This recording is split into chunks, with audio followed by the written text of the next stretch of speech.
Assalamualaikum warahmatullahi wabarakatuh. Anak-anak smartku hebatku. Gimana kabarnya hari ini? Sehat selalu ya. Tidak lupa sebelum memulai pembelajaran, doa itu selalu kita sematkan. Berdoa dimulai. Berdoa selesai. Oke anak-anak hebatku, anak-anak smartku. Kali ini kita berjumpa lagi dengan Askarim dan seluruh tim yang ada di studio Smart School Sulawesi Selatan. Kali ini kita akan membahas lebih mendetail mengenai teori ketimpangan sosial. Teori ketimpangan sosial akan lebih elegan dan akan lebih kelihatan lagi apabila kita misalnya melihatnya lebih mendetail lagi. Tapi jauh sebelumnya kita akan melihat bahwa ternyata kita diperhadapkan pada realitas-realitas yang terjadi dalam kehidupan global kita. Apa realitas yang terjadi? Tidak bisa kita pungkiri bahwa dunia tidak selebar daun kelor. Betul keadaannya. Dunia tidak selebar daun kelor. Karena persoalannya, semua sisi-sisi dalam ruang lingkup global dapat diakses dengan cepat. Apa yang terjadi hari ini, apa yang terjadi detik ini, mampu ditransformasi, mampu ditransfer dengan cepat dalam kehidupan kita.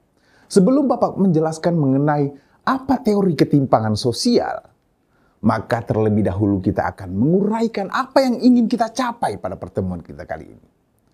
Yang ingin kita capai pada pertemuan kita kali ini adalah bagaimana memahami pengertian ketimpangan sosial. Memahami bagaimana ketimpangan itu terjadi dalam ruang kehidupan kita. Dan apa definisi daripada ketimpangan sosial. Serta bagaimana hal yang lebih mendetail lagi mengenai teori-teori mengenai ketimpangan sosial. Memahami pengertian ketimpangan sosial sebagai dampak dari suatu perubahan sosial. Di tengah globalisasi yang begitu pesat yang terjadi dalam ruang kehidupan kita. Anak-anak hebatku, anak-anak smartku. Tapi sebelum Bapak menguraikan lebih mendetail lagi mengenai apa sih sebenarnya ketimpangan sosial dan teori-teori yang memberikan penguatan terhadap ketimpangan sosial, maka Bapak akan merefleksi sedikit mengenai apa yang dijelaskan oleh rekan Bapak terlebih dahulu. Apa yang dijelaskan oleh rekan Bapak terlebih dahulu mengenai bagaimana masalah-masalah yang timbul dalam realitas global kita. Ternyata hal yang mendesain, hal yang paling mendasar dalam realitas global kita adalah munculnya ketimpangan. Bayangkan efek ketimpangan itu sangat luar biasa. Terus apa itu ketimpangan sosial? Dari tadi kita lebih mendetail lagi mengenai ketimpangan sosial. Apa sih substansi daripada ketimpangan sosial tersebut? Ketimpangan sosial adalah keadaan yang terjadi karena adanya ketidakseimbangan akses. Ada yang tidak seimbang dalam ruang kehidupan kita. Ada ekspektasi yang tidak sesuai dengan apa yang terjadi di realitas. Ada ketidakseimbangan akses ini. Dapat kita lihat bahwa ternyata itu sangat terjadi begitu mendetail dalam ruang kehidupan kita. Adanya ketidakseimbangan akses untuk mendapatkan dan memanfaatkan sumber daya yang tersedia. Ketimpangan sosial juga bisa disebut sebagai social inequality. Ada yang tidak seimbang. Apa yang tidak seimbang dalam ruang kehidupan kita ini? Ketidakseimbangan itu adalah bagaimana pola-pola kebijakan ternyata banyak yang diharapkan, banyak yang terjadi, tapi tidak sesuai dengan ekspektasi kita. Tidak sesuai dengan harapan kita. Coba lihat misalnya posisi gambar yang depan Bapak uraikan. Bagaimana realitas kita mengiris terjadinya hal-hal yang di luar daripada ekspektasi kita, di luar daripada pengharapan kita. Sehingga apa? Keseimbangan sosial itu tidak terjadi dalam realitasnya. Keseimbangan sosial itu bukan hanya terjadi dalam realitas kehidupan kita, tapi dalam realitas global. Banyak yang tidak terjadi. Banyak yang tidak sesuai dengan ekspektasi kita. Banyak yang tidak sesuai dengan harapan kita. Untuk lebih mendetailnya lagi, maka kita akan lebih melihat bagaimana sudut pakar melihatnya. Bagaimana sudut pakar melihat ketimpangan sosial yang terjadi dalam ruang lingkup kehidupan kita, dalam ruang realitas global kita. Seperti yang pertama tadi, Bapak memberikan suatu gambaran. Ada negara yang kaya, ada negara yang miskin. Ada negara yang ekonominya bagus, ada negara yang ekonominya di bawah daripada harapan yang semestinya. Ternyata akses yang terjadi dari hal tersebut akan menyebabkan negara-negara lain mengalami double efek. Ada irisan yang terjadi. Bagaimana realitas ketimpangan sosial akan memberikan efek domino terhadap yang lainnya. Untuk lebih mendetail lagi mengenai hal tersebut, maka mari kita lihat lebih jauh mengenai efek berantai daripada globalisasi. Ternyata di era modern sekarang ini, di mana dunia sebegitu mengecil, dunia ini seakan-akan selebar daun kelor. Ketukan hari ini yang terjadi di salah satu negara, maka akan berefek ganda kepada negara lainnya. Semua terkoneksi satu sama lain. Ada pola hubungan, ada suatu hal yang terjadi dalam realitas global, di mana satu negara yang ditimpa, maka akan berefek kepada negara lain. Karena apa? Ada koneksi. Ada pola hubungan antara satu yang lainnya. Kejadian di benua lain mampu berefek pada masyarakat dunia yang lainnya. Cerita yang terjadi pada masyarakat yang lainnya akan berefek cepat kepada dunia yang lainnya, kepada negara yang lainnya. Maka benar adanya tadi yang saya katakan, dunia ini selebar daun kelor. Apa efek berantai dari hal tersebut? Tentunya efek berantai apabila kita lihat dengan kacamata pakar, maka akan jelas yang terjadi dalam ruang kehidupan kita ini adalah hal yang lebih mendetail lagi. Hal yang lebih menusuk lagi. Ternyata ketimpangan sosial itu mampu kita uraikan secara mendetail dengan adanya teori-teori ketimpangan sosial. Ini pokok penting yang harus kita anak-anak hebatku dan smartku lihat. Ternyata untuk menguraikan ketimpangan sosial perlu kita tilik secara khusus. Ada dua elemen yang paling penting. Ada dua klaster yang harus kita lihat secara mendetail. Apa elemen yang pertama? Elemen yang pertama itu berdasarkan substansi teori klasik. Para pakar dulu, para ahli sosiologi dulu telah menguraikan jauh hari sebelum terjadi hal tersebut. Siapa para pakar tersebut? Émile Durkheim, Karl Marx, Max Weber, jauh hari sudah menguraikan bahwa ternyata efek berantai daripada ketimpangan sosial akan mengena kepada ruang rusuk kehidupan masyarakat kita.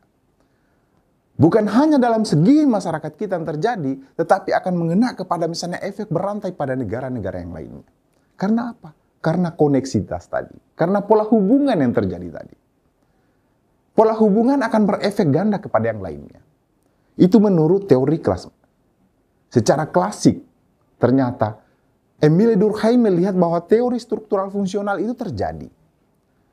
Marx melihat bahwa teori konflik itu terjadi dalam ruang realitas kita, dalam ruang bernegara kita, dalam ruang global kita terjadi.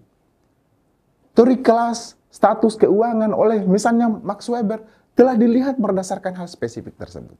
Tapi untuk lebih mendetailnya akan Bapak jelaskan sebentar. Ini sebagai pembuka saja anak-anak hebatku, anak-anak smartku. Selain itu, teori klasik, teori ketimpangan itu mampu dilihat berdasarkan sudut pandang teori modern. Berangkat dari misalnya teori klasik tersebut, maka teori modern mengulas lebih mendetail lagi mengenai hal itu. Misalnya teorinya dualisme oleh Julius Hauke, teori dependensi oleh Rawls Prebys, teori dependen ketergantungan oleh Theonidos. Dos Santos telah menguraikan. Tapi untuk menjelaskan lebih mendetail, anak-anak hebatku tetap semangat. Maka Bapak akan menguraikan mendetail mengenai muasal-muasal terjadinya ternyata teori ketimpangan di dalam suatu masyarakat. Ingat, dunia kita ini selebar daun kelor tadi, maka akan berefek kepada yang lainnya. Anak-anak hebatku, anak-anak smartku, tetap semangat. Apa yang diuraikan oleh Émile Durkheim? Émile Durkheim ini adalah salah satu pakar sosiologi yang sangat melihat bahwa realitas dalam kehidupan kita ini akan terjadi hal-hal yang di luar daripada ekspektasi. Masyarakat-masyarakat kita ini bisa dibedah secara mendetail karena apa? Ada hal-hal ternyata yang terjadi dalam ruang kehidupan masyarakat. Kalau misalnya tidak dilihat berdasarkan sudut hal yang lebih menguntungkan, maka akan terjadi ketimpangan sosial. Ketimpangan sosial tidak dapat dihindari. Menurut Emile Durkheim, ketimpangan sosial itu tidak dapat dihindari dan memiliki peran penting dalam masyarakat. Karena apa? Ketimpangan itu perlu dalam satu masyarakat. Supaya apa? Supaya masyarakat itu lebih energik lagi melihat. Katanya Emile Durkheim. Ini karena ketimpangan berfungsi untuk menciptakan sistem meritokrasi. Ternyata ketimpangan itu mampu memberikan satu keuntungan, kata Emile Durkheim. Keuntungan seperti apa? Keuntungannya adalah akan meningkatkan kualitas dan keahliannya orang-orang.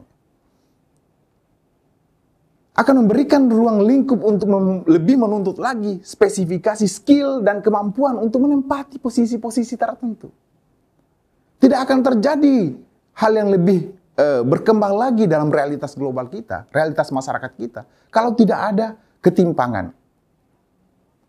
Emile Durkheim berdasarkan misalnya struktur fungsionalnya bahwa ternyata status seseorang itu, peran-peran penting seseorang itu sangat menunjang tumbuh kembangnya suatu masyarakat.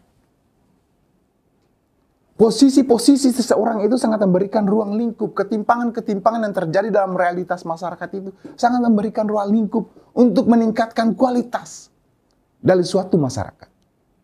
Kualitas spesifik seseorang akan meningkatkan suatu keahliannya. Makanya posisi menurut Emile Durkheim adalah adanya suatu sistem yang akan meningkatkan suatu meritokrasi. Posisi-posisi yang pas pada posisi seseorang. Realitasnya seperti apa menurut Emile Durkheim?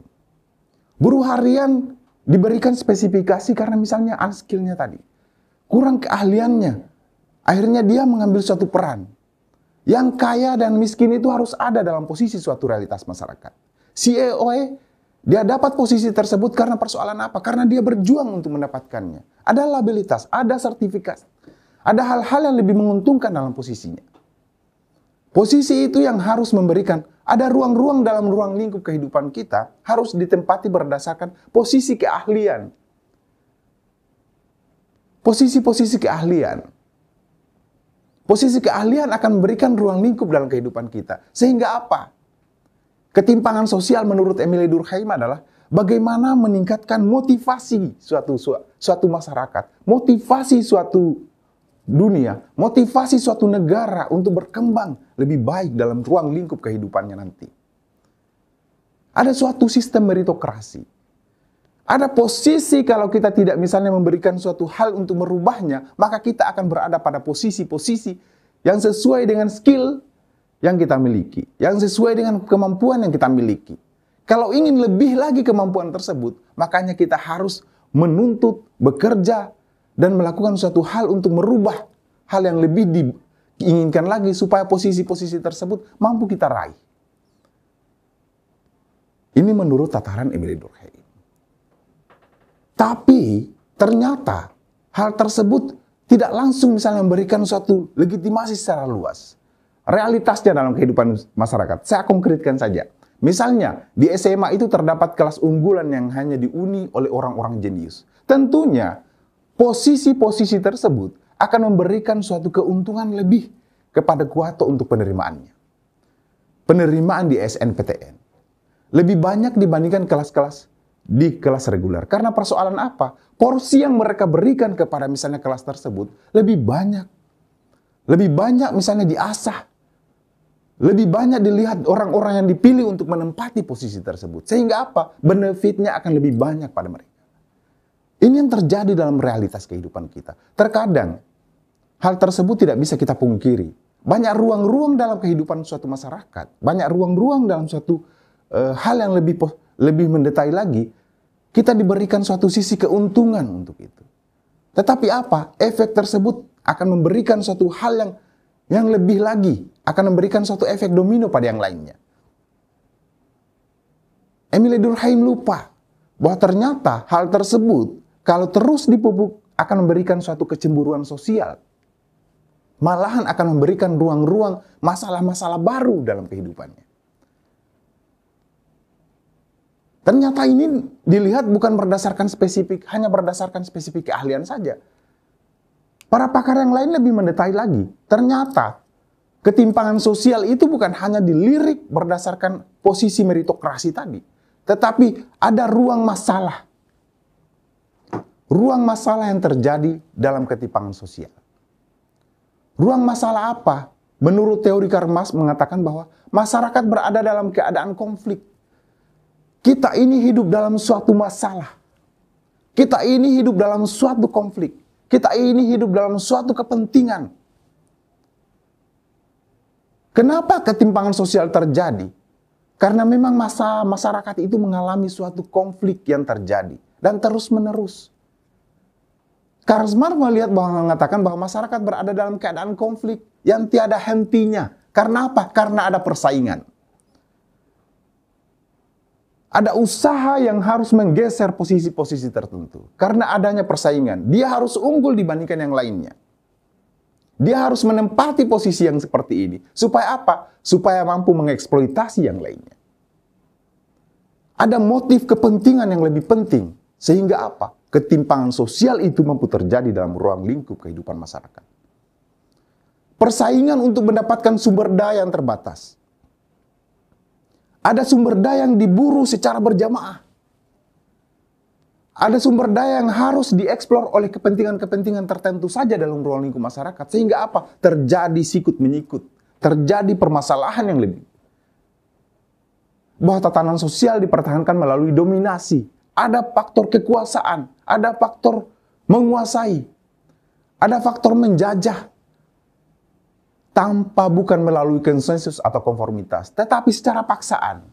Karl Marx melihat seperti itu, ada eksploitasi yang terjadi.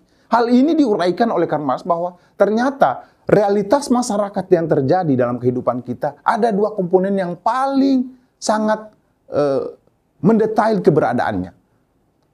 Terjadi dalam ruang lingkup kehidupan kita, yaitu adalah kelas burjuasi dan kelas proletar. Masyarakat kita ini ada masyarakat tingkat atas dan ada masyarakat tingkat bawah. Hal tersebut dapat dilihat menurut Karl Marx bahwa perbedaannya sangat signifikan. Bagaimana posisi dalam kehidupan ruang realitas masyarakat kita?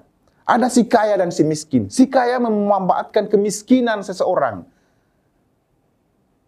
Si kaya mengeksploitasi, mengatasnamakan untuk misalnya kebaikan, padahal mengeksploitasi ruang lingkup kemiskinan dalam suatu kehidupan masyarakat.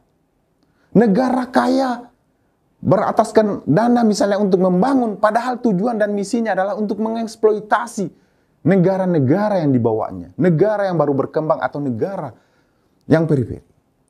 Negara yang misalnya dilihat berdasarkan apa? Ada tujuan misi yang lebih difokuskan untuk kepentingan, untuk memuluskan dominasinya.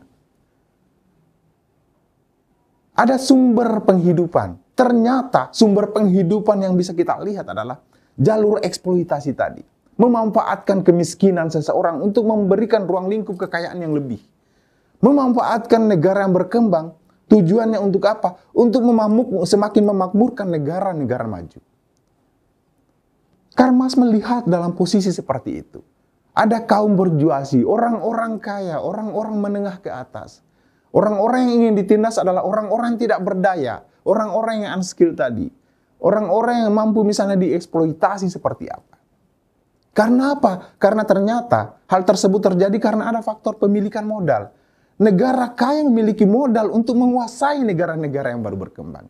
Si kaya memiliki misalnya modal untuk menguasai, mengeksplor kembali kemiskinan orang-orang di sekitarnya.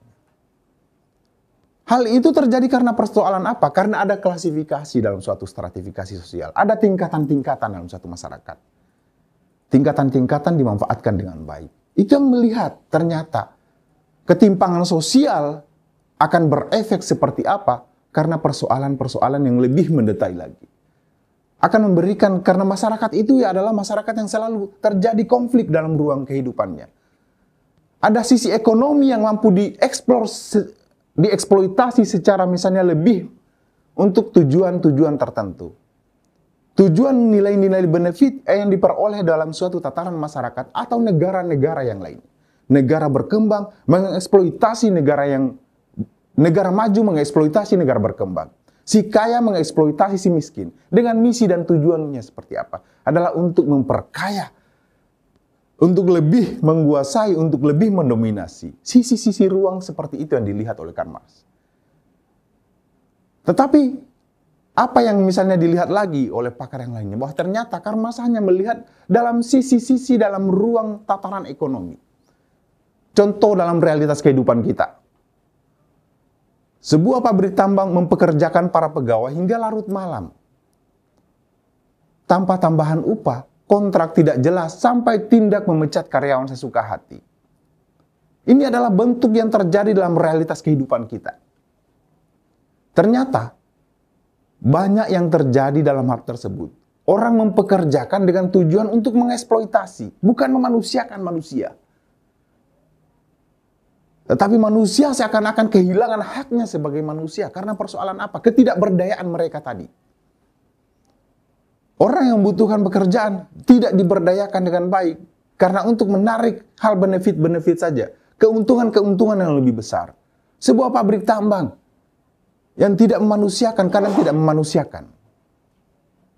Dengan seperti apa? Dengan mempekerjakan misalnya di luar daripada batas yang telah disepakati. Tanpa kontrak yang jelas, pemecatan secara semena-mena.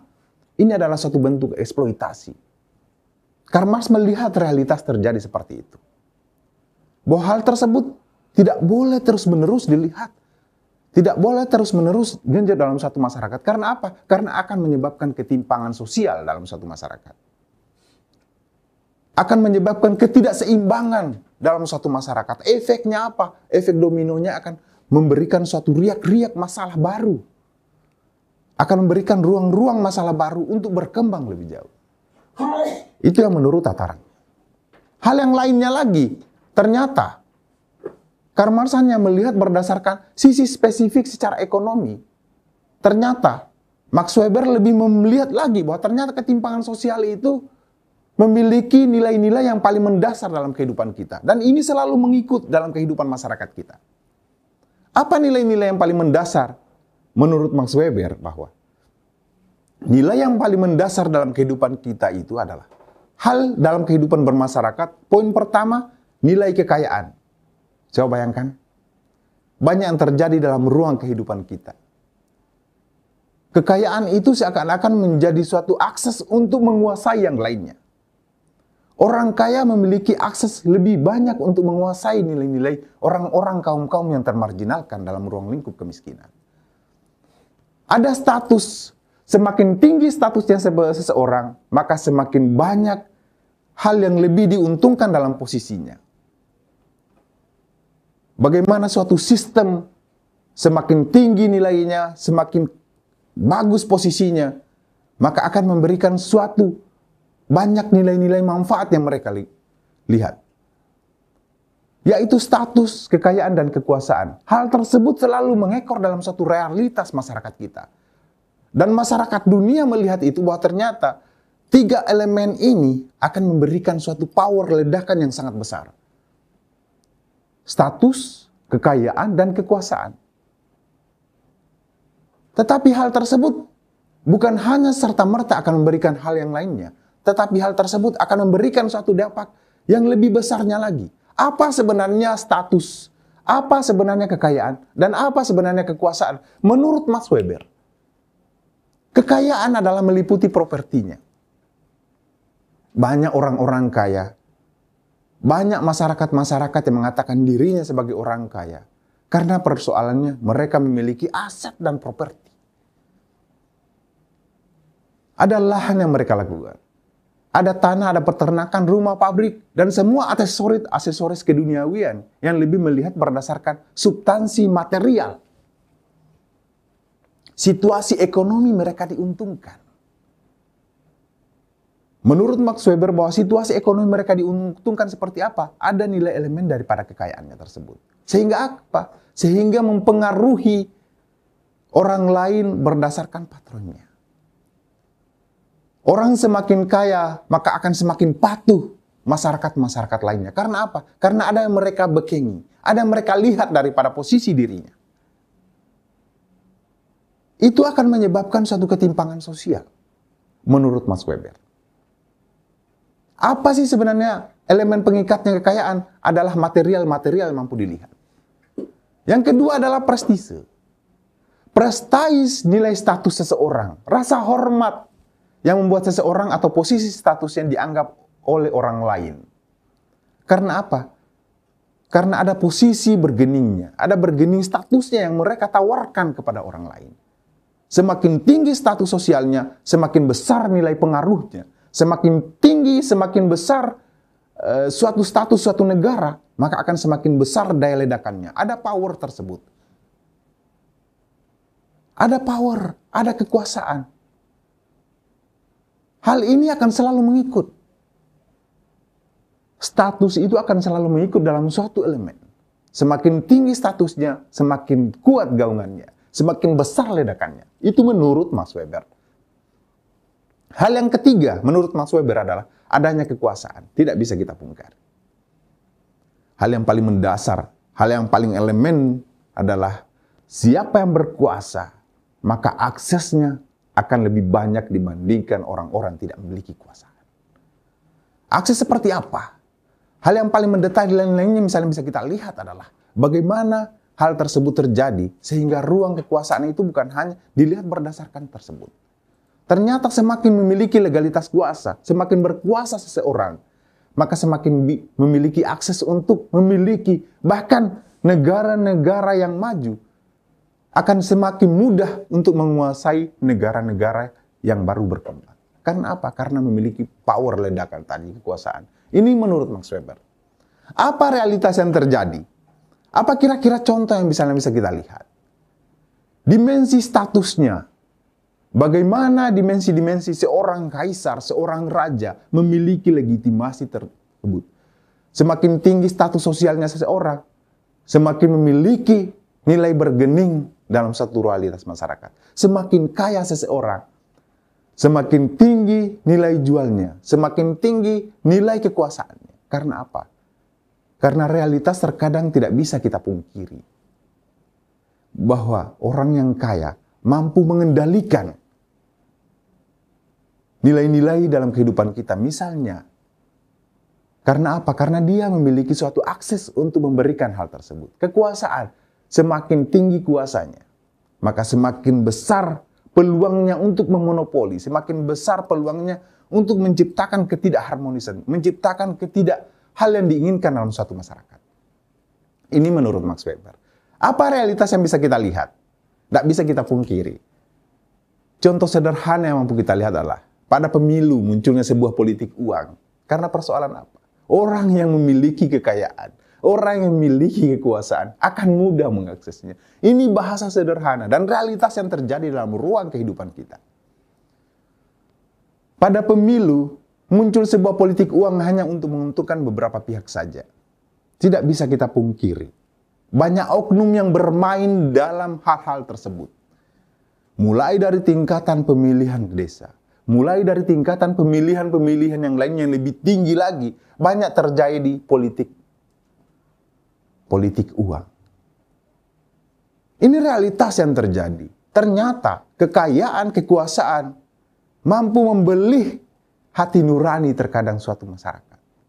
Mampu memberikan ruang lingkup untuk kehidupannya. Mampu mengakses hal tersebut. Karena persoalan apa? Ada 3 elemen yang paling mendasar. Ketimpangan sosial terjadi karena elemen yang paling mendasar. Ada kekayaan, ada kekuasaan, dan ada status yang ditawarkan untuk realitas tersebut. Apa teori ketimpangan sosial modern yang lainnya? Itu menurut teori klasik. Anak-anak hebat gue, anak-anak Sparku tetap semangat ya. Apa teori ketimpangan sosial modern? Teori ketimpangan sosial modern ternyata, menurut Julius Habok, teori dualisme sosial itu terjadi dalam realitas bernegara, dalam realitas globalisasi terjadi. Teori dualisme sosial berpandangan bahwa ketimpangan antara negara maju dengan negara timur terjadi karena ada perbedaan tujuan ekonominya. Ada misi yang terselubung. Ada misi yang mereka kejar yang beda antara satu dan yang lainnya. Apa misi-misi tersebut? Misi-misi tersebut berdasarkan hal yang lainnya adalah karena untuk memperkaya negaranya tersebut. Negara maju mengeksploitasi negara yang baru berkembang, tujuan utamanya adalah, substansi utamanya adalah bertujuan pada tataran ekonomi. Untuk meningkatkan kekayaan negara-negara maju. Tidak bisa kita pungkiri, banyak para inspektor, para investor mohon maaf, para investor, tujuan utamanya adalah untuk memberikan suatu pinjaman, ternyata misi dan tujuannya untuk menguasai suatu negara yang baru berkembang. Untuk lebih mengeksploitasi lagi negara yang baru berkembang. Tujuannya adalah bagaimana hal tersebut didominasi, bagaimana hal tersebut mampu dia rangkul tanpa memiliki kekuasaan negara yang baru berkembang. Itu menurut teori dualisme sosial. Apa kelemahan dari teori dualisme sosial? Contoh kasus yang sesuai dengan teori adalah adanya pola pikiran tradisional pada suatu masyarakat bekerja hanya sekedar untuk mencukupi kebutuhan pokok sehari-hari. Ternyata kelemahan teori dualisme sosial ada nilai-nilai kepasrahan dalam suatu masyarakat. Ada nilai-nilai kepasrahan dalam suatu negara. Pasrah bila negara-negara menguasainya. Pasrah bila misalnya berganti misalnya bentuk-bentuk kebijakan yang lainnya. Teori Burke juga cenderung melihat pesimis terhadap perkembangan negara berkembang. Negara berkembang selalu pesimis. Mau apa lagi kalau kejadian tersebut? Ternyata hal itu terjadi. Menurut dualisme. Hal yang lainnya misalnya lebih kita lihat, contoh sederhananya bahwa sumber daya manusia dan negara berkembang berbeda jauh dengan negara maju. Karena persoalan apa? Karena persoalan pasrahnya tadi. Negaranya mau diacak-acak seperti apa pasrah. Padahal substansinya, negara itu harus memiliki tingkat nasionalisme yang tinggi. Negara berkembang, negara maju mampu berkembang dengan persoalan apa? Karena ada doktrin yang lebih besar daripada negara. Ada ideologi yang ditanamkan dalam satu negara, sehingga apa? Masyarakatnya lebih berkembang. Contoh sederhananya menurut Burke bahwa sumber daya manusia negara berkembang berbeda jauh dengan negara maju. Karena persoalan-persoalan apa? Banyak hal yang terjadi di negara maju yang tidak dimiliki oleh negara berkembang. Banyak hal yang terjadi di negara maju karena persoalan-persoalannya lebih banyak akses yang mereka dapatkan dibandingkan negara berkembang. Negara berkembang baru melihat bagaimana membangkitkan nilai-nilai seperti apa. Nilai-nilai ekonominya masih terpuruk. Sedangkan negara maju sudah jauh hari mereka sudah memiliki akses yang lebih. Bidang-bidang tertentu memiliki akses. Negara-negara berkembang menurut Burke bahwa negara baru berusaha, mereka sudah maju. Ada sumber daya manusia negara berkembang itu berbeda jauh dengan negara maju, katanya. Itu menurut teori dualisme. Hal lainnya lagi diuraikan oleh teori dependensi, oleh Raoul Prebisch. Teori dependensi atau ketergantungan berhubungan dengan adanya ketergantungan antara negara dengan negara-negara berkembang dengan negara maju. Adanya ketergantungan ini menyebabkan kemunduran bagi negara-negara berkembang. Ternyata selalu dilihat bahwa negara berkembang itu hanya sekedar objek penderita. Objek penderita. Cakupan teori Raoul Prebisch adalah negara-negara dibagi atas dua elemen yang paling mendasar. Ada negara maju dan ada negara berkembang. Negara maju dilihat berdasarkan spesifik industri yang berkembang. Sedangkan negara misalnya terbelakang dilihat berdasarkan spesifik nilai-nilai masih berkisar pada pertanian yang saling berdagang. Hubungan pusat dan pinggiran tak seimbang, tidak saling menguntungkan, ada eksploitasi. Negara maju mengeksploitasi negara miskin. Ada negara pusat dan ada negara terpinggirkan. Ada negara superpower, ada negara yang lebih identik kepada misalnya hal-hal yang diuntungkan berdasarkan spesifik industrinya yang dilihat. Bukan berdasarkan spesifik sumber dayanya yang dilihat. Itu menurut Raoul. Ada negara maju, ada negara berkembang. Negara berkembang dilihat berdasarkan spesifik hanya bidang pertanian. Hanya dilihat berdasarkan sektoral, satu sektoral saja. Sedangkan negara maju dilihat berdasarkan multisektoral. Dilihat berdasarkan nuansa-nuansa industri, sehingga itu bisa menjadi hal yang lebih fokus lagi ke depannya, katanya. Ini menurut teori dualisme. Saya selalu mengatakan katanya. Faktanya tidak bisa kita pungkiri bahwa teori ketimpangan itu akan memberikan ruang lingkup untuk hal-hal yang lainnya. Apalagi hal yang lainnya? Sebuah negara miskin atau berkembang bergantung pada negara maju seperti Amerika. Hal ini menimbulkan ketergantungan. Ada ketergantungan. Bagaimana Indonesia bergantung kepada Cina, negara Cina. Bagaimana Indonesia bergantung kepada Amerika. Banyak negara yang bergantung kepada misalnya negara USA. Karena apa? Karena dia lebih memiliki komoditas yang diunggulkan. Ada komoditas impor yang diberikan. Ada sumbangan yang mengatasnamakan sumbangan, tapi tujuannya seperti apa? Ada pinjaman yang diberikan kepada negara-negara berkembang. Tujuannya apa? Supaya mengikat nanti negara berkembang. Hal lainnya pula diuraikan oleh Dos Santos.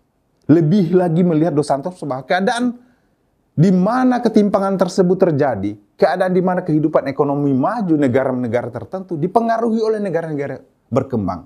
Ada ekspansi dari kehidupan ekonomi negara-negara lain. Ternyata ada penjajahan wajah baru. Menurut Dos Santos. Penjajahan wajah baru seperti apa? Penjajahan tanpa sadar negara berkembang akan dijajah oleh negara maju dengan motif ekonomi tadi. Berikan bantuan, tetapi bantuannya adalah untuk menjajah. Supaya apa? Supaya mendominasi suatu negara. Supaya mendominasi, lebih memberikan ruang lingkup gerakan suatu negara lebih banyak. Ada ekspansi secara ekonomi. Ada penjajahan-penjajahan era baru. Tidak bisa kita pungkiri. Ketimpangan sosial terjadi karena persoalannya apa? Karena persoalannya ingin menguasai. Bagaimana coveran menguasai? Menurut Dos Santos adalah salah satunya adalah dalam segi ekonomi. Ini yang harus lebih kita lihat dalam ruang lingkup kehidupan kita. Ada 3 bentuk ketergantungan negara ketiga menurutnya.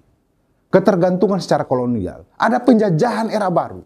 Ada penjajahan dengan format yang lebih menarik untuk menguasai suatu negara. Supaya negara bergantung. Tidak ada identitas lagi suatu negara. Bagaimana negara Afrika anjlok. Bagaimana negara-negara misalnya yang diserang habis-habisan oleh negara superpower anjlok. Sudah itu diberikan lagi bantuan, mengatasnamakan satu bantuan. Itu adalah bentuk penjajahan baru menurut Dos Santos. Ada ketergantungan secara kolonial. Ada ketergantungan secara finansial. Yang membuat negara lain itu tergoda. Katanya bantuan. Tapi tujuan utamanya adalah memonopoli, mengeksploitasi, menjajah. Negara tidak memiliki lagi kebijakan. Hakikat kebijakan yang lebih luas. Tanpa ada konsultasi kepada misalnya orang berikan dana yang lebih tadi. Wajah-wajah tersebut terjadi dalam satu realitas kita. Bagaimana orang bukan lagi mengatasnamakan aspirasi dalam suatu masyarakat, tetapi aspirasi ketua daripada golongan tertentu. Banyak oknum parpol, partai politik yang terkadang apa yang dikatakan oleh ketua umumnya itu adalah suatu hal yang harus dilakukan tanpa membackup suatu aspirasi dalam masyarakatnya. Sama dengan hal yang negara tadi. Tidak ada lagi misalnya tidak ada lagi hal yang lebih diutamakan suatu negara. Kepentingan yang lebih baik dilihat berdasarkan apa yang diinginkan oleh negara penyumbang terbanyak tersebut. Negara yang memberikan pengontrol terbanyak tersebut. Negara tidak lagi memiliki kekuasaan. Karena persoalannya telah dikuasai oleh negara lain. Hal ini memiliki ketergantungan secara teknologi dan industri. Tidak bisa kita pungkiri. Ini realitas yang terjadi dalam satu kehidupan masyarakat kita. Contoh yang lebih sederhananya, ada invasi oleh bangsa Belanda di Indonesia. Tidak bisa dipungkiri. Invasi ini sekarang bukan hanya berdasarkan hal yang lebih dilihat secara real. Penjajah yang lebih mengerikan adalah penjajah yang tidak mengokang senjata. Tetapi dia mengokang secara segi ekonomi untuk menguasai lebih baik. Tidak dilihat secara tampak dengan kokangan senjatanya. Tetapi dia menguasai di belakang daripada apa yang mereka inginkan. Menguasai secara ekonomi lebih mengerikan daripada kokangan senjata. Karena dia sekali menghentak akan memberikan efek yang lebih baik, lebih banyak lagi dalam suatu realitas masyarakat. Ini menurut Dos Santos. Hal tersebut harus misalnya dilihat lebih mendetail. Kenapa? Karena wajah bangsa kita sekarang pun terjadi hal yang seperti ini. Bagaimana mengatasnamakan untuk membantu memberikan suatu misalnya pinjaman, dana lunak atau apa, kredit lunak atau apa. Tetapi tujuan utamanya adalah untuk semakin menyengsarakan nilai-nilai suatu masyarakat. Menyengsarakan negara tersebut. Negara sudah kehilangan identitasnya. Masyarakat sudah kehilangan identitasnya. Tergadaikan dengan motif mengatasnamakan ekonomi membantu. Tergadaikan jiwa suatu negara, tergadaikan jiwa suatu masyarakat, tergadaikan jiwa misalnya identitas seseorang. Memilih bukan berdasarkan hati nurani lagi, tapi memilih berdasarkan berapa banyak nilai benefit yang mereka dapatkan. Ketimpangan sosial akan terjadi dalam ruang kehidupan kita karena persoalan-persoalan seperti itu. Ini harus dilihat secara mendetail. Oke, anak-anak hebatku, anak-anak smartku, Bapak akan memberikan hal yang lebih mendetail lagi untuk memberikan suatu penguatan. Kalau contoh soal seperti ini, kira-kira apa yang ada di benak anak-anak hebatku? Apa yang anak-anak hebatku bisa misalnya memberikan suatu tafsiran? Apa yang terjadi? Apa telah menjelaskan secara mendetail tadi? Bagaimana teori untuk melihat sisi daripada realitas global masyarakat, realitas dalam kehidupan kita. Ada dua klaster yang harus kita lihat. Adalah teori berdasarkan teori klasik dan teori modern. Teori klasik dan teori modern beda secara penglihatannya, tetapi tujuan substansinya sama. Bagaimana melihat ketimpangan terjadi? Anak-anak hebatku, kalau misalnya melihat soal seperti ini, kira-kira apa jawabannya? Sistem perdagangan bebas merugikan negara-negara pengekspor bahan mentah, negara periferi, dan menguntungkan negara-negara industri kaya untuk mengeksplor hasil industri negara-negara pusat. Hal ini merupakan ketimpangan menurut teori? Ayo. Yang benar adalah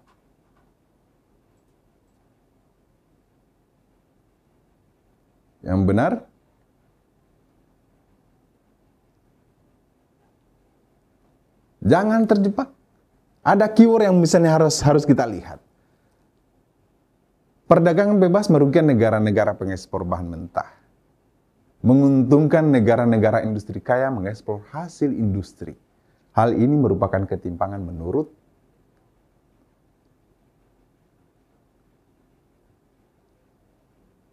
Oke, yang benar adalah berdasarkan nilai strukturalnya. Ternyata pilihan A itu lebih tepat dibandingkan yang lainnya.